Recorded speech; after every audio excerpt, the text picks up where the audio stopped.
हम class 6 PTB book chapter 6 ratio and proportion उसकी exercise 6.2 का क्वेश्चन नंबर 7 सॉल्व करेंगे। प्रीवियस वीडियो में हमने क्वेश्चन नंबर 4 से लेकर हमने 6 तक सॉल्व किया था और इस वीडियो में हम अपने नेक्स्ट क्वेश्चन सॉल्व करने की कोशिश करेंगे। तो यहाँ पे अब हमारे पास है कि क्वेश्चन नंबर 7 में है। अच्छा, हमने लास्ट वीडियोस में जो किया था उसमें हम लोगों ने अपने रेशियो प्रोपोर्शन के वो भी वर्ड्स प्रॉब्लम थे, तो उसमें हमने मीन किया था। इसमें अब हम लोग क्या करेंगे, यहाँ पे अब हमारे पास है कि यहाँ पे अब हमारा जो क्वेश्चन था कि क्वेश्चन नंबर से if 150 shirts can be stitch on 6 swing machines थे, तो हमने उसको सिंपल जो हमारे पास रेशियो जो प्रोपोर्शन का हमारे पास फार्मूला होता है उस मेथड से किया था। तो इन क्वेश्चंस में हम लोग हमने अपनी प्रोपोर्शन की कुछ डेफिनेशंस, डायरेक्ट प्रोपोर्शन और इन्वर्स प्रोपोर्शन पढ़ा था। तो इन क्वेश्चंस को हम उस मेथड से भी सॉल्व करने की कोशिश करेंगे ताकि आपको क्लियर हो जाए कि हमने किस तरह इसको इन क्वेश्चंस को लेके चलना है। तो अगर आपके पास कोई क्वेश्चन है तो आपने x की वैल्यू किस मेथड से निकालनी है, क्योंकि वो चीज़ जो हम फ्रैक्शन और रेशियो बनाते हैं वो बहुत इंपॉर्टेंट है हमारे लिए। अब यहाँ पे कि if 7 buffaloes give 56 litre milk, how much milk can we get from 12 buffaloes। अच्छा, अब 7 buffaloes हैं, वो 56 लीटर मिल्क देती हैं। तो अब ये कि how much milk can we get from 12 buffaloes। अब देखो कि बफलोज जो हैं वो बढ़ गई हैं।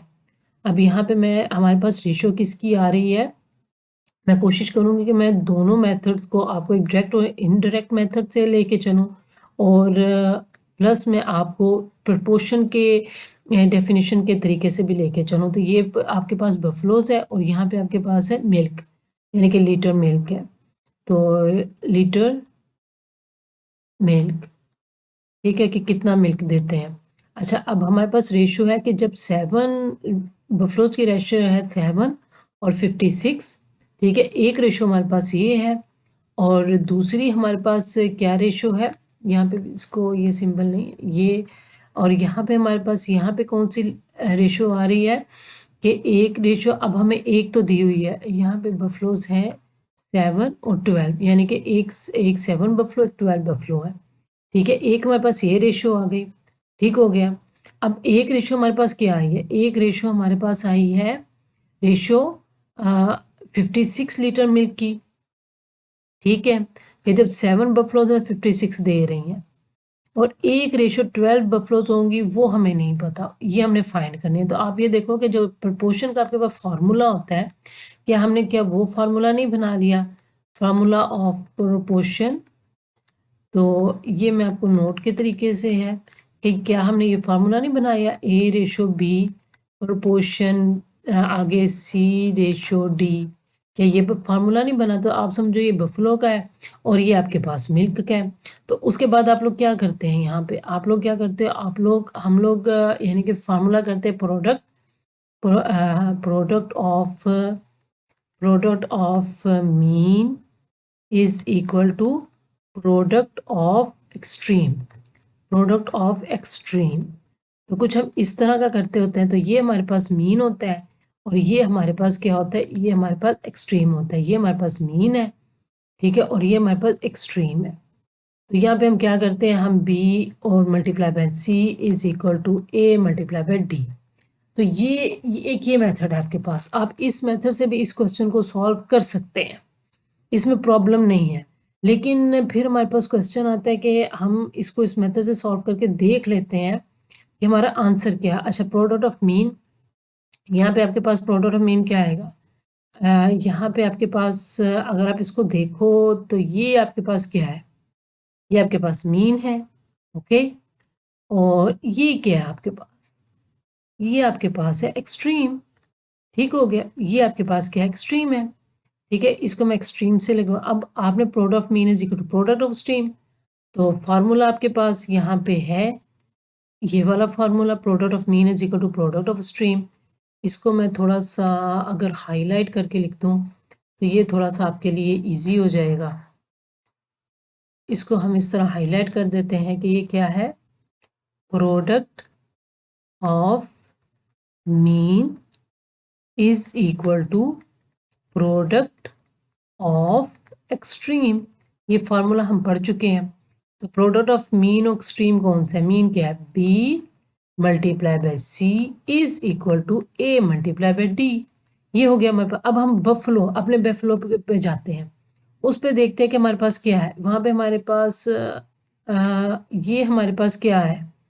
ये चीज़ हमारे पास है बी, ये बी है। ये क्या है हमारे पास? ये हमारे पास सी है। ये क्या है हमारे पास? ये ए है। और ये हमारे पास डी है। ठीक है, तो इसमें अगर हम देखें, अब हम पुट कर लेते हैं, तो b multiply by C, b multiply by C 56 is equal to 7 multiply by d। तो ये आपके पास एक फार्मूला बन गया। ओके, ये आपके पास फार्मूला बन गया। अब आपको तो यहाँ पे सिर्फ यहाँ पे हम लिखते हैं 12 multiply by 56 is equal to 7 multiply by x। अब आपको यहाँ पे 7 तो नहीं चाहिए, तो आप डिवाइड बोथ साइड बाय 7, क्योंकि आपको तो खाली x की वैल्यू चाहिए। डिवाइड बोथ साइड्स बाय 7, तो 7 से आप डिवाइड कर दो। 12 multiply by 56 divided by 7 is equal to x। ठीक हो गया। अब आप ये देखो, ये आपके पास क्या बन गया? ये आपके पास, अगर आप देखो कि आपके पास मीन और एक्सट्रीम का एक फार्मूला बन चुका हुआ है। तो इस फार्मूले की मदद से अगर हम ये क्वेश्चन अब सॉल्व करते हैं, तो हम देखते हैं कि जिस तरह हमें बुक में वो एरो बता रहे हैं कि ये अपवर्ड है, डाउनवर्ड है, डायरेक्ट है, इनडायरेक्ट प्रोपोर्शन है, तो हम देख लेते हैं कि क्या इस क्वेश्चन से भी हमारा आंसर ठीक आता है कि नहीं आता। तो अगर आता है तो हम उसको फॉलो कर लेते हैं। अब ये देखें, ओके, इधर आपने जब 7 1 7 7 8 आर 56। ओके, तो अब हमने जब 12 को मल्टीप्लाई किया 8 आर, तो आपका क्या आंसर आ गया? आपका इधर आंसर आ जाता है कि 96 लीटर्स। आपने अपना यूनिट एंड पे जाके लाजमी लिखना है कि 96 लीटर्स। तो ये आंसर हमारा एक्यूरेट है। देख लें कि हमारा आंसर आ चुका है। अगर आपको उस मेथड में प्रॉब्लम हो रही है कि जो मेथड को बुक फॉलो कर रही हैं, ये जिनको हमारे उनको क्या कहते हैं कि वो कौन सी बुक्स होती हैं जिनमें सारे क्वेश्चन सॉल्व हुए होते हैं, उन बुक्स में अगर उन्होंने एरो का मेथड है और कुछ बच्चों को वो मेथड समझने में प्रॉब्लम हो रही है कि अब एरो अपवर्ड आएगा, डाउनवर्ड आएगा, कि हमें एरो को किस तरफ लिखना है, तो वो इस मेथड से भी सिंपली क्वेश्चन सॉल्व कर सकते हैं। ठीक है, आप इस मेथड से सिंपल अपने क्वेश्चन सॉल्व करो। आपको पता है, आपने प्रोडक्ट ऑफ मीन और एक्सट्रीम का फार्मूला पढ़ा हुआ है। आपने 7 पॉइंट जो एक्सरसाइज है 1 और जो 7.6 सॉरी 7.2 के एक्सरसाइज के जो शुरू के क्वेश्चंस आपने प्रोडक्ट ऑफ मीन और एक्सट्रीम के किए हुए हैं, इन मेथड से आपने ये किया हुआ है, तो आपने इसी मेथड को भी फॉलो कर सकते हो। सिंपल आप अपने क्वेश्चन सॉल्व कर सकते हो। There is no other any restriction in it. Okay, कि अब ये देखो कि अगर आपको इनकी समझ आ चुकी है, तो यहाँ पे आपने आपको वर्ड प्रॉब्लम्स दी हुई हैं, आपने सेम ऐसी स्टेटमेंट बनानी है। अब देखो मैंने भी सेम ऐसी स्टेटमेंट बनाई है। बी बी यहाँ पे मैंने 7:12 यानी कि बफलोज की रेशियो एक तरफ, लीटर मिल्क की एक तरफ, फिर मैंने प्रोपोर्शन लिखा। ये क्वेश्चन, तो आप देखो ये क्वेश्चन इस तरह का बन चुका है। फिर उसको सेम मैंने इस मेथड से सॉल्व कर लिया। ओके, हम उस मेथड को भी देखेंगे, एरोज के मेथड को भी देखेंगे, इन मेथड्स को भी देखेंगे। तो जिन बच्चों को उन मेथड्स में प्रॉब्लम आ रही है कि एरो की कंफ्यूजन आ रही है कि अब अपवर्ड है, डाउनवर्ड है, किस एरो को इधर किस वैल्यू को लेके जाएं, किस वैल्यू को ना लेके जाएं, तो वो सिंपल इनमें इस मेथड से भी अपना क्वेश्चन आंसर सॉल्व कर सकते हैं। ठीक है, क्योंकि आपका, आप देख लें कि आपका आंसर राइट आया, 96 लीटर्स आपका ठीक आंसर आया। तो अगर हम उस मेथड को बिल्कुल मैं फॉलो करती हूँ, मैं कहती हूँ यहाँ पे जी, यहाँ पे मैं कहती हूँ सॉरी, यहाँ पे मैं बी पूरा लिख लेती हूँ बफलो। मैं यहाँ पे उस मेथड को जो डायरेक्ट और इनडायरेक्ट जो एरोज का मेथड है, ठीक है, मैं बफलोज है और यहाँ पे मैं मिल्क लिख लेती हूँ। ठीक हो गया।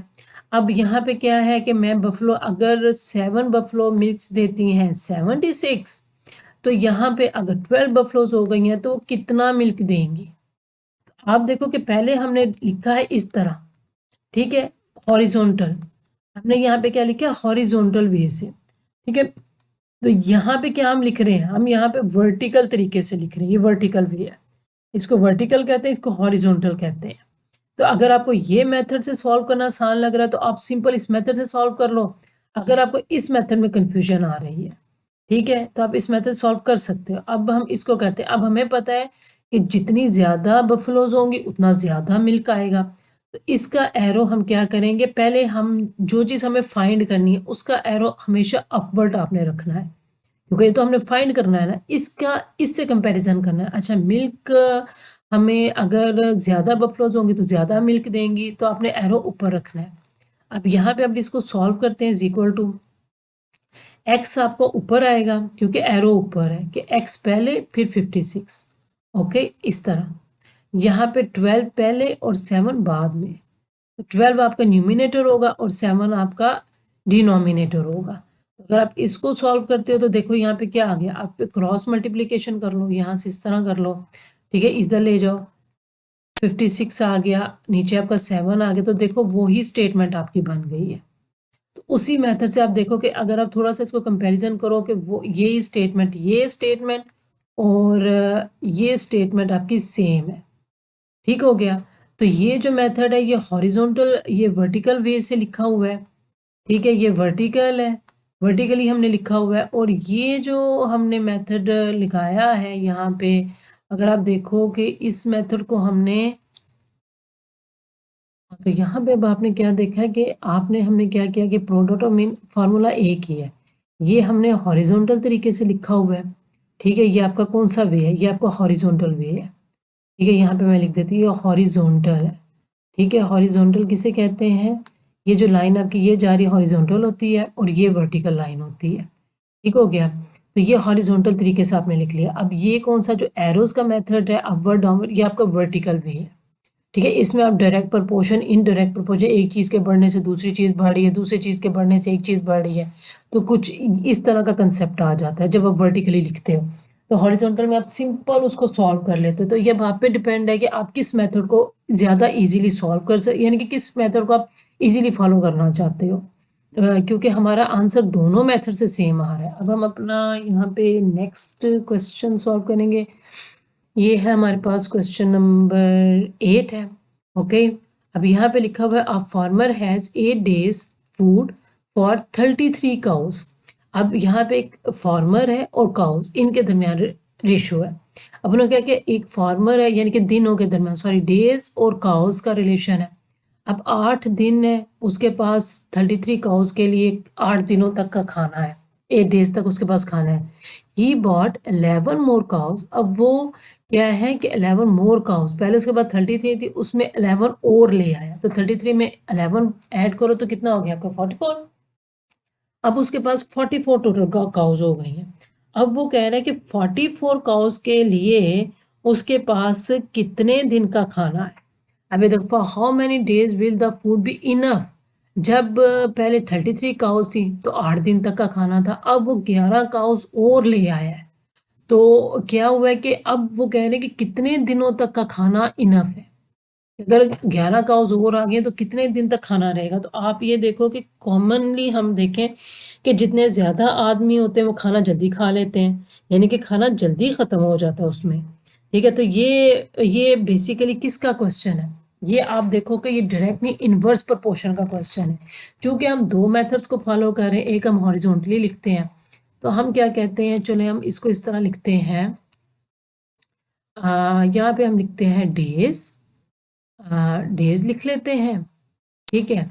यहाँ पे हम लिख लेते हैं काउस, ठीक है। अब हम क्या करते हैं, हम अपना फार्मूला बनाते हैं। अब कितने दिन, अब farmer has 8 days food for 33 cows. Sorry, मैं यहाँ पे हम इस तरह करते हैं, हम इसको इस तरह लिख लेते हैं काउस, इससे कोई फ़र्क नहीं पड़ता, आप डेज और काउस इधर लिख सकते हो, काउस डेज, ठीक हो गया। काउस आपके पास, अच्छा काउस कितनी है, 33 काउस है, ठीक है। और उसके बाद उसमें जब 11 और आ गई तो टोटल कितनी होगी, 44 काउस आ गई। अब डेज कितने हैं, जब 33 काउस थी तो 8 डेज था। अब नेक्स्ट क्या है, एक्स है, उसका हमें नहीं पता। अब बाकी उन्होंने कहा जब 44 काउस है तो कितना खाना है, हमें नहीं पता। अब ये कौन सा मेथड है, ये आपके पास किस मेथड है, ये हॉरिजॉन्टल वे में मैं लिख रही हूँ, हॉरिजॉन्टल वे ये हॉरिजॉन्टल वे में हम सॉल्व करने लगे हैं। ओके, मैंने यहाँ पे मेंशन इसलिए कर दिया ताकि आपको कंफ्यूजन आपको आपको क्लियर हो जाए। तो उसमें आपके पास क्या फार्मूला होता है हॉरिजॉन्टल वे में? यहाँ पे आपके पास होता है product of mean is equal to product of extreme. ठीक हो गया, ये हमारे पास एक जनरल फॉर्मूला है। ठीक है, ये हमारे पास इसका प्रोपोर्शन का जनरल फॉर्मूला है। तो यहाँ पे मैं ये सिंबल डाल देती हूँ। अब ये क्या है आपके पास? ये क्या है आपके पास? मीन है। ठीक हो गया। और ये क्या है आपके पास? ये आपके पास है एक्सट्रीम। ठीक है, ये आपके पास एक्सट्रीम हो गया। अब हम क्या करते हैं, हम product of mean is equal to product of extreme. Product का मतलब होता है मल्टीप्लाई करना। 44 multiply by 8 is equal to 33 multiply by x। अब ये इनवर्स का क्वेश्चन है, ये डायरेक्ट प्रोपोर्शन ही इनवर्स प्रोपोर्शन है, यानी कि एक चीज के बढ़ने से दूसरी चीज कम हो रही है। ऑब्वियसली अगर ज्यादा काउज आ गए तो खाना जल्दी खा लेंगी, जल्दी दिनों में खत्म हो जाएगा। ठीक है, तो ये एक चीज के बढ़ने से दूसरी चीज कम हो रही है इनवर्स का प्रोपोर्शन। अब हम क्या कर रहे हैं, हमारे पास चूंकि हमने प्रीवियस क्वेश्चन में क्या किया था, हमें पता था कि ये डायरेक्ट प्रोपोर्शन का हमने दोनों मेथड किए थे। ठीक है, कि ज्यादा बफलो ज्यादा दूध दे रही है, हमने हॉरिजॉन्टल वे से भी सॉल्व किया, हमने क्या किया, हमने वर्टिकल वे से भी सॉल्व किया क्वेश्चन को। ठीक हो गया। हम इनवर्स में भी यही काम करके देख रहे हैं कि अगर हमारे पास क्वेश्चन इनवर्स प्रोपोर्शन का है एक चीज के बढ़ने से, और अगर हम इसी मेथड को फॉलो कर लें, हम ना एरो का मेथड करें, हम एक ही मेथड, हम कहें नहीं हमें एरो के मेथड से प्रॉब्लम हो रही है, हम हॉरिजॉन्टल, हम इसी फॉर्मूले के तरीके से, तो क्या हमारा आंसर ठीक आता है? अब इसको करके देख लेते हैं। ठीक है, 33 हमें नहीं चाहिए, हमें x की वैल्यू चाहिए। Divide both sides by 33। तो दोनों साइड से हमने किससे डिवाइड कर दिया? 33 से डिवाइड कर दिया। तो ये यहाँ पे 33 आ गया और यहाँ पे आपके पास क्या आ गया? x। ओके, अब यहाँ पे क्या है कि अब हम इसको कैंसिल करेंगे। तो ये 11 के टेबल से जाता है 11, यानी कि 11 3 जार, और ये किसके टेबल से जाता है? 4 के टेबल जार। ओके, अब यहाँ पे आपके अब 4 8 जार क्या होता है हमारे पास? यहाँ पे हम लिख लेते हैं 4 8 जार 32। सॉरी, ये हमारे पास क्या होगा? 4 8 जार, सॉरी 32 नहीं होता, इसको मैं यहाँ पे रिमूव कर देती हूँ।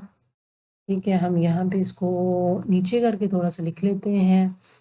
तो यहाँ पे हम नीचे करके इसको लिखते हैं, और नीचे यहाँ पे हमारे पास इसको थोड़ा सा नीचे स्क्रॉल कर लेते हैं।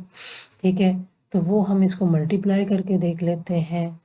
तो सॉरी 4 8 जार 32 होता है, तो ये क्या आ गया? 32 डिवाइडेड बाय 3। ठीक है, ये आपके पास क्या आ गया? 32 डिवाइडेड बाय 3। तब देखोगे 32 3 से डिवाइड नहीं होता, तो इसका क्या मतलब है? इसका मतलब है कि यहाँ पे कोई गड़बड़ है, यहाँ पे हमारा क्वेश्चन नहीं सॉल्व हो रहा। यहाँ पे आप देखो कि ये यहाँ पे गड़बड़ है, अब ये होल नहीं जा रहा, तो दिन तो कभी पॉइंट्स में नहीं आते यहाँ पे कोई। अब मैं अगर इसको डिवाइड करती हूँ 32 को, तो ये क्या क्वेश्चन, ये आपके पास पॉइंट्स में आना शुरू हो गया। मैं पॉइंट लगाऊंगी, जीरो लगाऊंगी। ठीक है, तो इस तरह आपके पास क्या आ गया? आपके पास पॉइंट्स में आना शुरू हो गए। तो दिन तो कभी पॉइंट्स में नहीं आते हैं, दिन तो पॉइंट्स में हमारे पास नहीं आते हैं, तो दिन तो होल में आएंगे ना हमारे पास। तो यहाँ पे इस मेथड से अब हमें क्या पता चला? इस मेथड से हमें ये पता चला है कि डायरेक्ट प्रपोर्शन में तो जब आपके पास आपने क्वेश्चन देख लिया, आपने देखा अच्छा ये तो यानी कि ये तो डायरेक्ट क्वेश्चन है ना, कि एक चीज़ के बढ़ने से दूसरी चीज़ बढ़ रही है, तो आपने क्या किया? आपने उसको सिंपली उसको सॉल्व कर लिया। ठीक है, आपने उसको दोनों मेथड से सॉल्व कर लिया। यहाँ पे अगर जब आपको ये पता चला कि क्वेश्चन यहाँ पे, ठीक है, यहाँ पे ये देखें, ये चीज़ समझनी बहुत ज़रूरी है कि जब आपको पता चला एक चीज़ के बढ़ने से दूसरी चीज़ बढ़ रही है, तो आप दोनों मेथड कर सकते हैं। आप सिंपल हॉरिजॉन्टल लिखो या वर्टिकल, दोनों, यानी कि ये मेथड भी आपका ठीक है। ठीक है, और एरो वाला मेथड भी ठीक है, ये एरो वाला ये मेथड भी ठीक है। जब एक चीज़ बढ़ रही है दूसरी चीज़ भी बढ़ रही है, आप दोनों मेथड को फॉलो कर सकते हो। लेकिन जब आपके पास क्वेश्चन में ये चीज समझने वाली है कि जब आपके पास क्वेश्चन में एक चीज के बढ़ने से दूसरी चीज बढ़ रही है, तो आपने हमेशा आपने ये मेथड नहीं फॉलो करना, क्योंकि यहाँ पे आप देखो कि आपका आंसर पॉइंट्स में गलत आ रहा है। आपने हमेशा एरो वाला मेथड सॉल्व करना है। तो एरो वाला मेथड अब हम एरो वाले मेथड पे जाते हैं, जिससे हम लोग जिसको कहते हैं direct proportion indirect proportion. Arrow वाले मेथड को डायरेक्टली हम क्यों एरो लगा रहे हैं, हम डायरेक्ट और इनडायरेक्ट प्रपोर्शन के मेथड को फॉलो कर रहे हैं। मैं एरो वाला मेथड इसलिए कह रही हूँ ताकि आपको अंडरस्टैंडिंग हो जाए, कि आप उसको इजीली अंडरस्टैंड कर सको। लेकिन एक्चुअली में वो क्या है, वो आपके पास डायरेक्ट और इनडायरेक्ट प्रपोर्शन का क्वेश्चन है।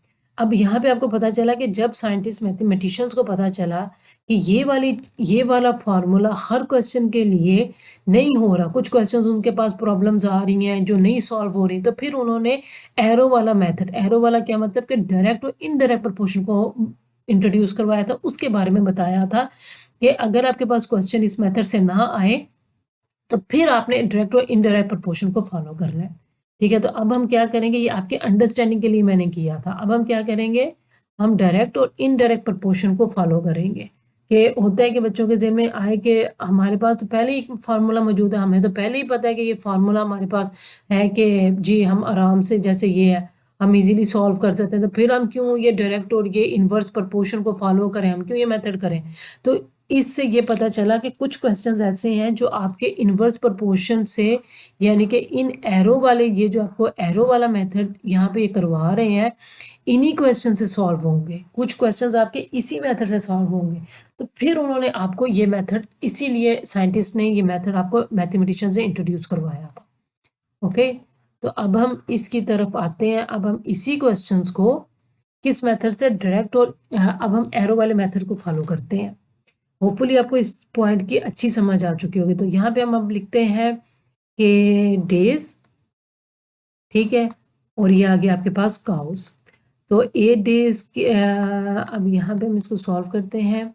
ठीक है, 8 डेज में 33 काउस खाना, यानी कि 33 काउस के लिए 8 डेज है। जब उन्होंने कहा 11 और आ चुके हैं, तो जब 11 और आ गए 33 में, आपने 11 को ऐड किया तो ये आपके पास आ गया 44। अब आपके पास 44 काउज है, तो उसके लिए कितने दिन का खाना है ये हमें नहीं पता। तो आप ये देखो कि इस एरो को तो आपने हमेशा ऊपर रखना है। हाँ, अब ये देखो कि जित इन्वर्स का क्वेश्चन है तो इसका एरो आपने नीचे कर देना है। ओके, इसको आपने हमेशा ऊपर रखना है। ये x divided by 8 is equal to 33 divided by 44। अब इसको आप क्रॉस मल्टीप्लाई कर लोगे, या 8 को इधर ले जाओ आप। ठीक है, by cross multiplication, by cross multiplication, तो क्या होगा, x आपका इस तरफ रह जाएगा। ठीक है, 8 आपका इस तरफ चला जाएगा, मल्टीप्लाई बाय 8 ओवर 44। अब हम इसको सॉल्व करते हैं। ठीक है, नॉर्मली हम इसको सॉल्व करेंगे। ये 4, यानी कि 2 4, और ये क्या आ गया 11, सॉरी ये आ गया आपका 22। ठीक है, और अब हम इसको दोबारा सॉल्व करते हैं। ये 2 और ये क्या आ गया 11, और 11 1 ज़र 11, 11 3 ज़र, ठीक हो गया। और ये आपका आ गया 6, तो 6 डेज, यानी कि जैसे ही काउज आपकी बढ़ी हैं, डेज आपके कम हो चुके हैं। तो अब यहाँ पे आपको समझ आ चुकी होगी कि आप देखो कि इस मेथड से वो क्वेश्चन नहीं सॉल्व हुआ, हम 6 डेज नहीं निकाल सके हैं। जब हमने इस फॉर्मूले को जो था हमने फॉलो किया, तो उससे हमारा क्वेश्चन नहीं सॉल्व हुआ। तो हमें फिर इन्वर्स जो फार्मूला एरोज का जिसको कहते हैं, उसको हमें फॉलो करना पड़ा। तो लिहाजा आप ये देखो कि ये जो फार्मूला है, जब तो आपको पता है कि एक चीज़ बढ़ रही है दूसरी चीज़ कम हो रही है, जब इन्वर्स का क्वेश्चन आ रहे हैं उसमें आप एरोज का मेथड फॉलो करोगे। लेकिन अगर आपके पास नॉर्मली डायरेक्ट है कि एक चीज़ के बढ़ने से, जैसे यहाँ पे था, कि 7 बफलोज का जो है 7 बफलोज गिव 56 लीटर मिल्क है, एक चीज़ के बढ़ने से दूसरी चीज़ भी बढ़ रही है, तो फिर आप दोनों मेथड कर सकते हो। आप हॉरिजॉन्टल मेथड भी कर सकते हो, एरोज वाला वर्टिकल मेथड भी कर सकते हो। लेकिन जब आपके पास इन्वर्स का फॉर्मूला आ रहा है तो फिर आपके लिए प्रॉब्लम हो जाएगी, फिर आपने इसी मेथड को फॉलो करना है। तो ये अब हम करते हैं यहाँ पे अपना next question solve. Question number 9 है। तो क्वेश्चन नंबर 9 में अब हमारे पास क्या है, if 40 workers do a work in 35 days, in how many days will the same work be done by increasing 10 more workers. अब ये देखो उन्होंने कहा कि अगर 40 आदमी हैं, वो 35 डेज में काम कर रहे हैं। अब यहाँ पे देखो रिलेशन किसका है, वर्कर और डेज का। तो जितने आदमी होंगे उतने ही कम दिन लगेंगे, ठीक है, जल्दी दिनों में काम हो जाएगा। तो ये आप जब आपको क्वेश्चन दिया जाता है, आप पहले स्टेटमेंट पढ़ते हो, आप देखो कि आपके पास क्या चीज़ गिवन है, वर्कर और डेज है, उसी वक्त उसको आप हाईलाइट कर लो, उसको आप क्या करो, आप उसको अंडरलाइन कर लो कि ये वर्कर और डेज है।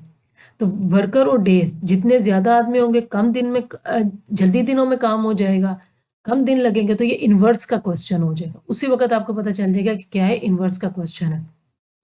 मैं इन क्वेश्चंस के बाद आपको एक टेबल दूंगी जिसमें आपको क्लियर हो जाएगा कि किन किन चीज़ों में इन्वर्स का रिलेशन होता है और किन किन चीज़ों में डायरेक्ट का रिलेशन होता है।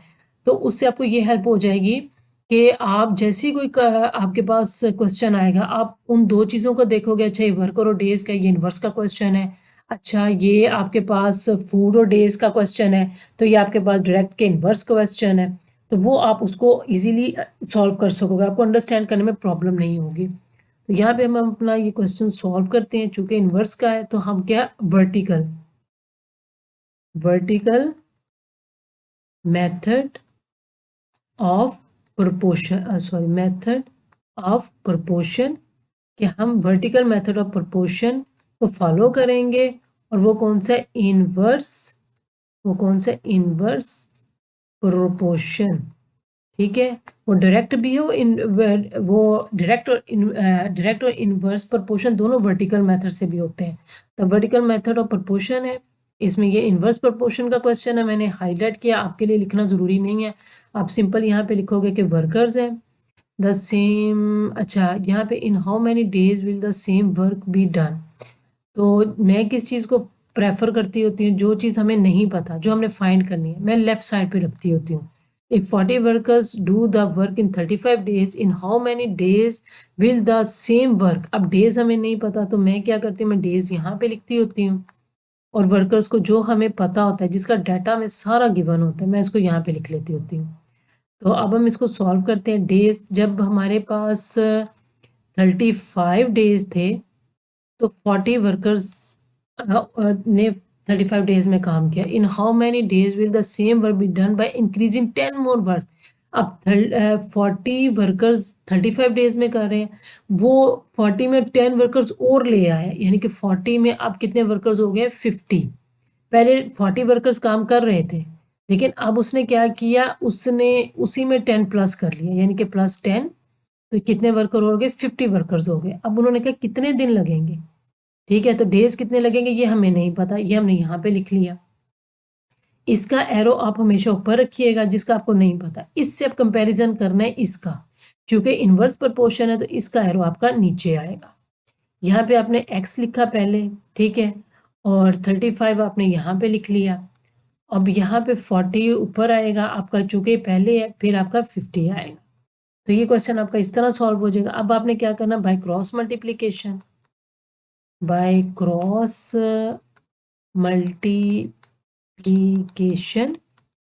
ओके।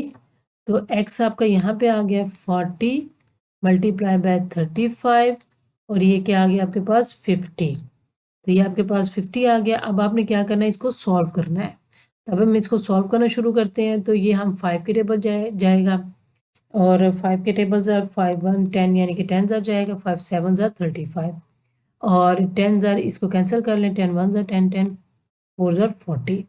तो उसके बाद अब हमने क्या करना, 4 7 ज़ार 28। तो आपका क्या आंसर आ गया, 28। इनवर्स प्रोपोर्शन से हमने क्वेश्चन किया है, ठीक है, और ये आपका क्या आंसर आ गया, 28 आंसर आ गया यहाँ पे।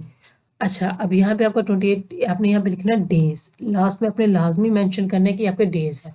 अब यहाँ पे आप देखो कि आपको होपफुली समझ आ जाएगी कि मैंने पहले यहाँ पे आपके लिए लिख ली है कि वर्टिकल मेथड ऑफ प्रोपोर्शन, कि हम क्या करने लगे हैं, वर्टिकल मेथड, इसको वर्टिकल मेथड कहते हैं, इसको हम फॉलो करने लगे हैं। और क्वेश्चन किसका है, इनवर्स प्रोपोर्शन का है। यहाँ पे हमने लिख लिया इनवर्स प्रोपोर्शन, ताकि एग्जामिनर को ज़्यादा क्लियर है, टीचर को ज़्यादा क्लियर हो जाए कि आपको अंडरस्टैंडिंग है, आपको समझ है कि आप क्या कर रहे हो। फिर मैंने डेज जो हमें नहीं पता, मैं हमेशा लेफ्ट साइड पे लिखा है, इससे फ़र्क नहीं पड़ता, आप राइट साइड पे भी लिख सकते हो, ठीक है। तो मैं अपनी कन्वीनियंस से ईजी के लिए यहाँ पे लिख लेती हूँ। वर्कर जिसका हमें सारा डाटा पता है वो हमने यहाँ पे लिख लिया, ओके।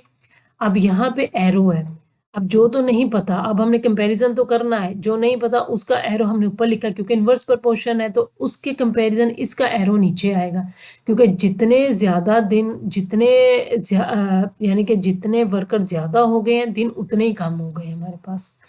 ठीक हो गया। तो इसको फिर हमने इसको नॉर्मली उसी तरीके से सॉल्व कर लिया जिस तरह हम क्वेश्चन अपना सॉल्व करते हैं कि एक्स आपका ऊपर आएगा, ये न्यूमिनेटर है, डिनोमिनेटर है, ठीक है, ये आपका 40 है, ये आपका 50 है। अच्छा, ये ऊपर नीचे का क्या है कि जब हम एरो इस तरह लिख रहे हैं तो ये आपका एंटीसीडेंट होता है, ये कॉन्सिक्वेंट होता है। तो ये आपका जो एंटीसीडेंट, अगर आप इसको फ्रैक्शन में जो लिख रहे हो तो फ्रैक्शन में जो होता है एंटीसीडेंट आपका ऊपर आता है और कॉन्सिक्वेंट आपका नीचे आता है। तो ये मेथड है इसको लिखने का। नेक्स्ट क्वेश्चंस में हम अपने लास्ट 3 क्वेश्चन सॉल्व करेंगे नेक्स्ट वीडियो में। टिल देन अल्लाह हाफिज़, see you in the next video.